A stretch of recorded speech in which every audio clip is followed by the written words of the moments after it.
doesn't matter.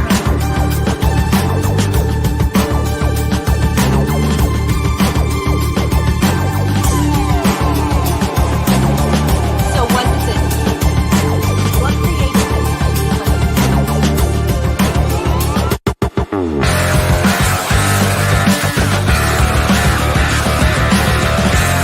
Okay, there's an old saying that below the hill pays the funeral. The sidewalk will pay the rest. Alright. That's what moves you down that hill. That's what takes you down to that road of destruction.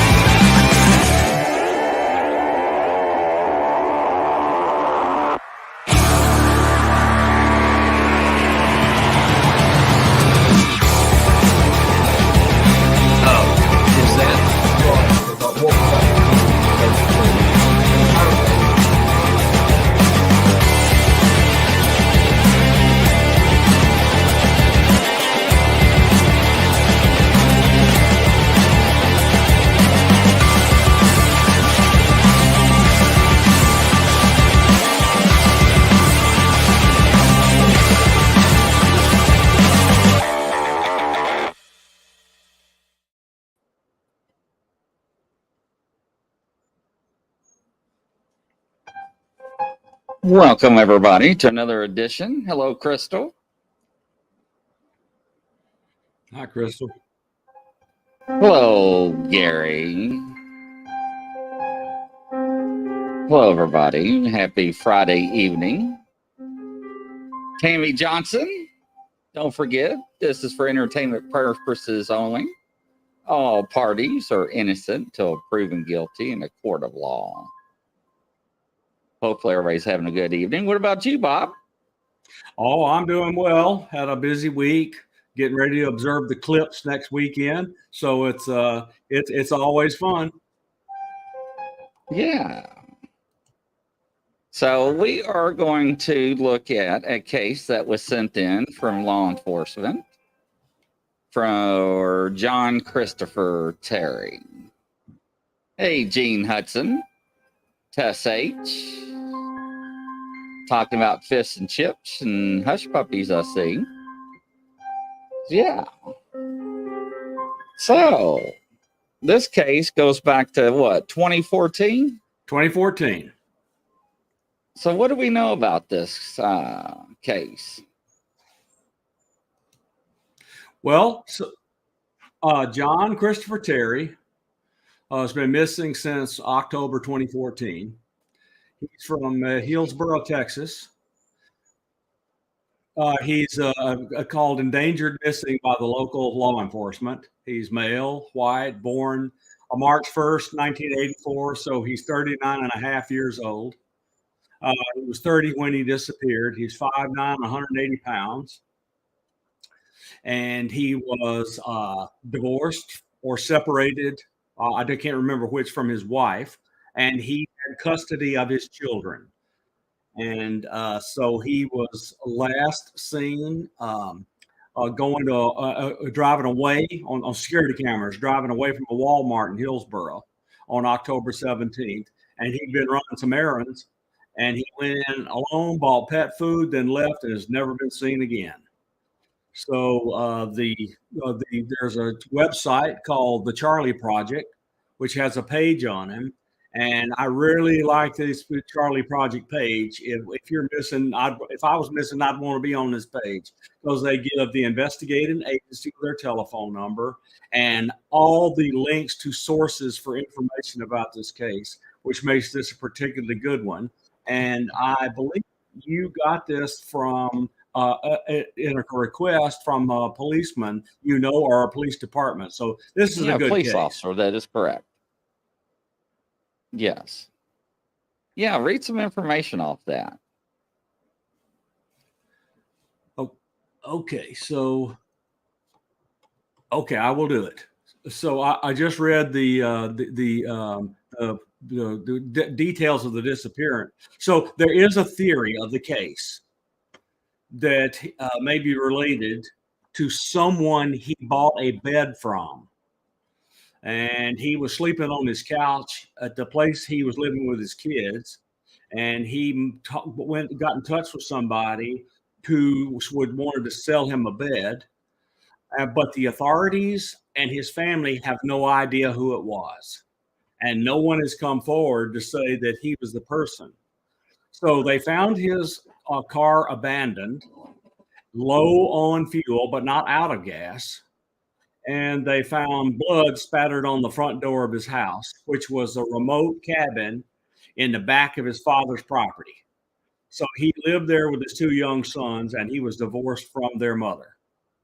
So and if you'll look here on this part, this all here is links to all the information that at the time of the writing of this web page had available information on this case. I just think it's a well publicized, well documented case, and the police need help.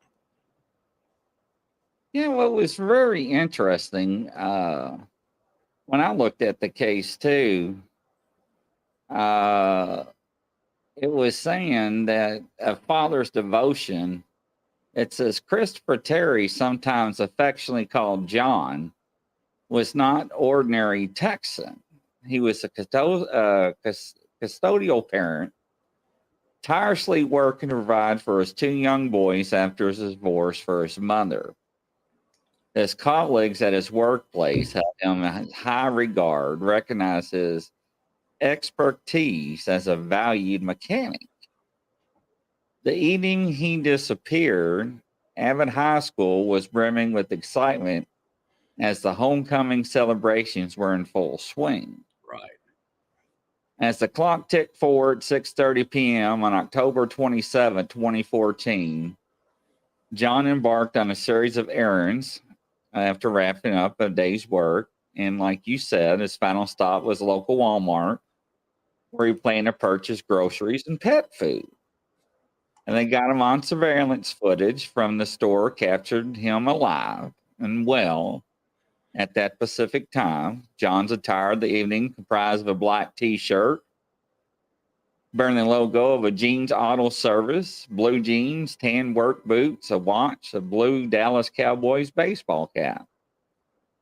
However, the enigma depends from this point onward. Jon's 2014 silver Jeep Compass bearing the license plate D as in David, L as in Lincoln, 1752 was found abandoned by the police approximately 25 miles away from his residence. The vehicle's gas tank was previously, looks like, was low. The windows left, looks like it was ajar, but the keys were still in the ignition.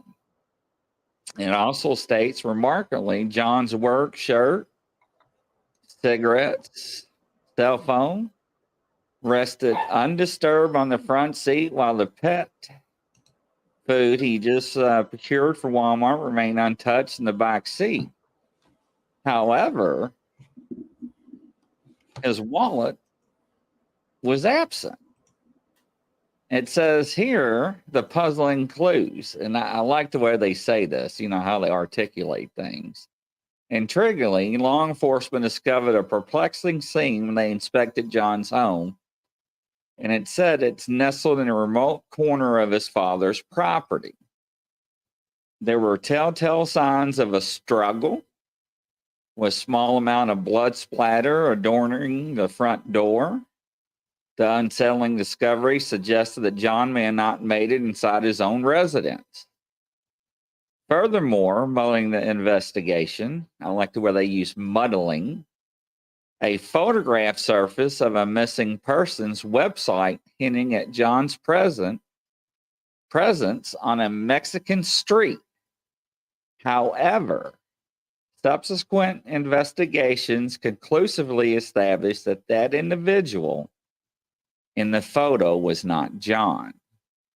Additionally, authorities probed a Facebook post made by Jon the day before his disappearance, including a purchase a bed from an unknown seller. Strangely, the bed was never retrieved. It conspicuously remained absent from his residence. So did he buy it Did he pay for it and just not pick it up?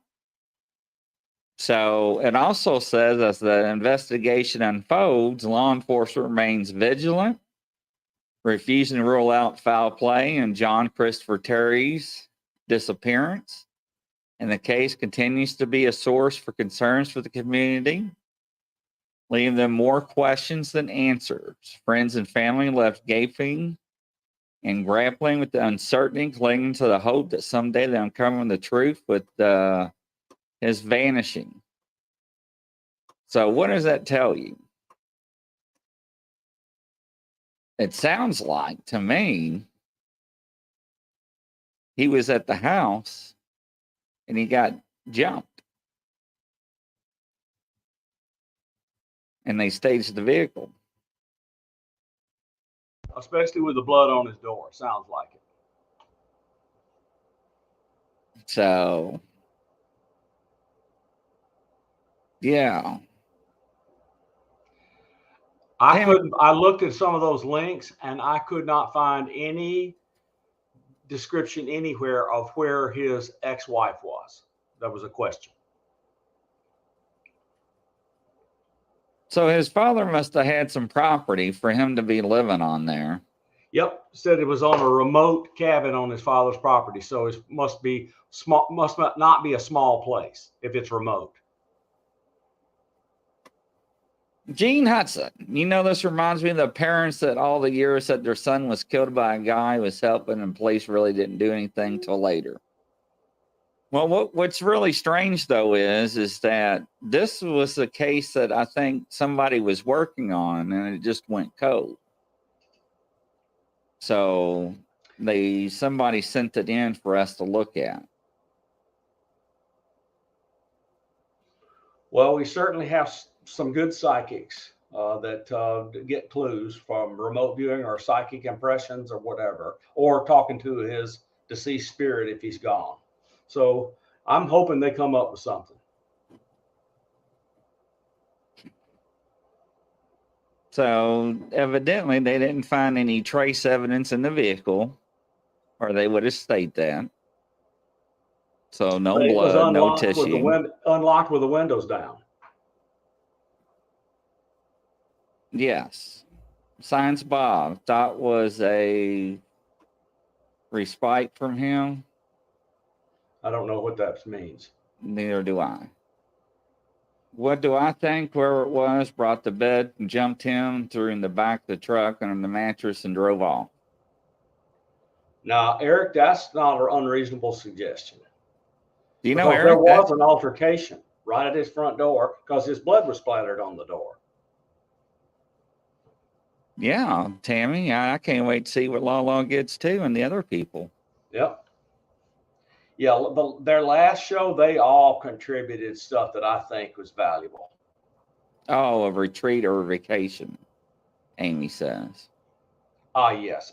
It was the word that's I don't commonly use for that. Yeah, I don't either. I get it. I understand. And we had this conversation before and this is before Science Bob got involved, how many times I looked at cases people sent in and they've been missing 5, 8, 10, 12 years. And next thing you know, I would do the legwork and spend hours investigating. And I would find them either in jail or being pulled over on a traffic stop. And they'd be like, you're missing. And now they're in trouble for falsification of government ID. So, but yeah, if you're going to walk away from your life, just tell your family and your loved ones that you're done. You want to walk out and don't want nothing to do with them. Get a divorce and just leave. So, yes. But that is a possible explanation, Eric, with the kilt. Yep. If you're wearing one. Because they never did find any evidence with the bed. So, and do you have a picture we can show of him too? I know you had several on that. Oh yeah, sure. Hang on. Well, they're right there on the page. I can't blow that up on my end. You got a better picture let me pick a different one. Okay. It'll take just a second.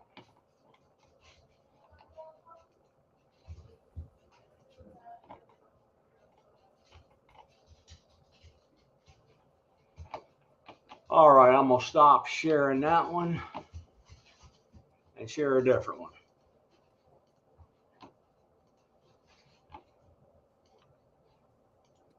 And Tammy, any other information that you want to add to it or anything? And here's a better picture of them. Yep. Let me get a snapshot of that picture. That's a picture we'll use when I send it out to everybody. Yep. If I can get it, there we go. And there are others where he doesn't look so happy.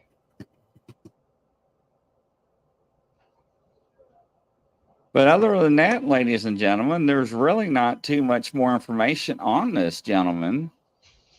I didn't see any news media coverage. Just on newsbreak.com, there is a news article showing leaving Wal-Mart carrying a bag of dog food on his shoulder.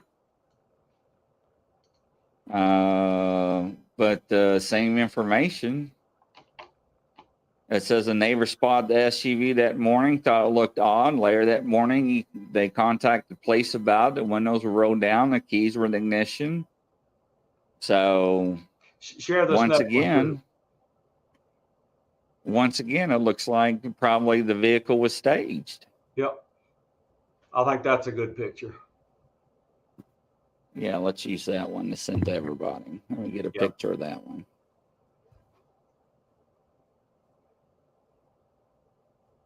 Because you know how the psychics like to use their eyes. Oh, yeah, especially if they read irises. So, Gene, from my understanding, he did not have custody. He did. Oh, he had full custody. They were living with him. You're right. Yes. I don't know whether he had custody or not, but they were living with him at the time of his disappearance. Yes. So, but one of the things that I looked at when I looked at the case was the blood splatter on the door. That's really troubling.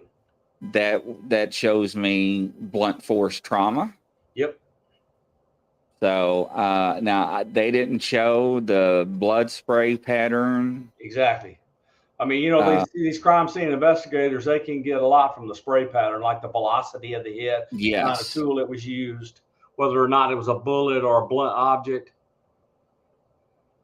11 messages from heaven. Police are keeping what they know very close to the cuff. We just like to see what the psychics get. Yeah, absolutely. But what's very strange, though, it's 2014, it's 2023, right? Yep. 9 years. But from my understanding, I think there was some movement on the case, and I think the police kind of like shunned some information that came forward. So it'll be interesting if we get the same information twice along the same line. But I don't know. But the bed had something to play involved. But if there's anything involved in foul play, we're going to find out. We're going to find out the history. You know, the history always comes into play. Oh, yeah. What's your theory, Bob? With the blood splatter and the fact that he was not the custodial parents. And it's like he and the kids were hiding out in a cabin on his father's property. I would look all into the ex-wife. Yeah, 11 messages from heaven. Yeah. Do you want to shed any light? You want to type anything out and put anything out there for the audience? So, because Tammy has a cadaver dog, is this the case that that the cadaver dog had a hit on, or is that another case? Jean Hudson, I said the ex-wife, and I asked where she was too. Yes. I mean, it's naturally the right first place the police will want to go. Oh, absolutely. Unless she's in prison or deceased. Yeah, you always look at the partner. And she has an alibi out. They're going to look at her. But the totality of the circumstances of the case is not forthcoming in the media. That's one thing I can say.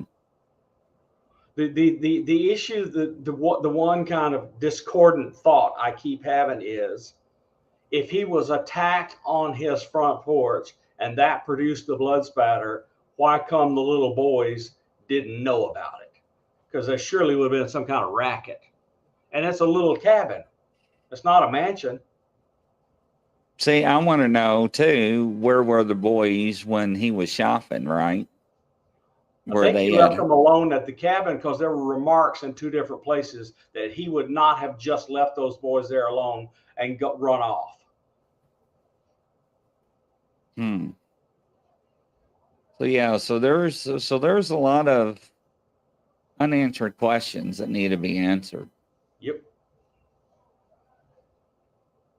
So what are your all thoughts before we wrap up? Any theories that you all have? Roger, Gene, 11 Messages from Heaven, Tammy Johnson, since we have the case in front of us, Amy, Crystal, Standing Stones, Gary, Barb, Eric.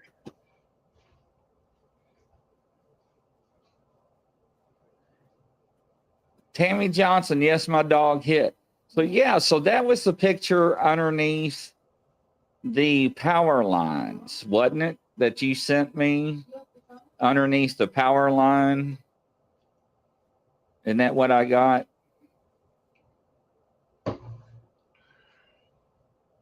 Waiting for her to respond on that. Because I think I got a picture of Tammy's cadaver dog. Oh, that'd be neat. Is it a shepherd? I believe so. That's normal. For whatever reason, they seem to make the best ones. Yeah, I understand, Tammy. Don't say too much because they do read my mind. So yeah, I do understand that. We'll do the reveal on that part after the psychics do their reveal. So yeah, Tammy, war criminal Tammy dog is certified, absolutely. Yes, Good. He has certifications and everything. Absolutely, yes. 11 Messages from Heaven. I'm the psychic that worked with Tammy, brought the case to Tammy, her cadaver dog. Hit exactly where I said Jon was. Police is not wanting to work with us. Family does not believe in psychics, and that is normal. That is normal. But what's going to be really interesting is that if we get the same information as the first go around, how can you dispute that?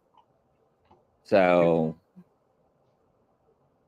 but yeah, so what we'll do here, ladies and gentlemen, we will, Bob and I will forward this information. And Bob, I need to add you to the panel too. So I'll do that once we get off the show. Sure, whenever. Yeah, because you need to be on that panel too to see what's going on. Yep. This is Standing Stone is in Texas. Hillsboro, Texas. Yes, Hillsboro. That is correct. So, and Tammy has actually said before in some of the cases that we do, but it's not too far away, that she will donate her time and her dog to help out on cases, which is very outstanding and wonderful. Hillsboro, Texas, standing. Yeah, Hillsboro, Texas.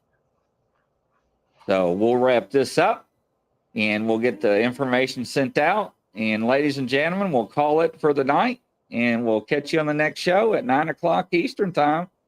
And we'll do the reveal next Friday. And we'll bring everybody together. Thank you for your time. Enjoy your Friday evening. Take care. Bye-bye, ladies and gentlemen. Take care.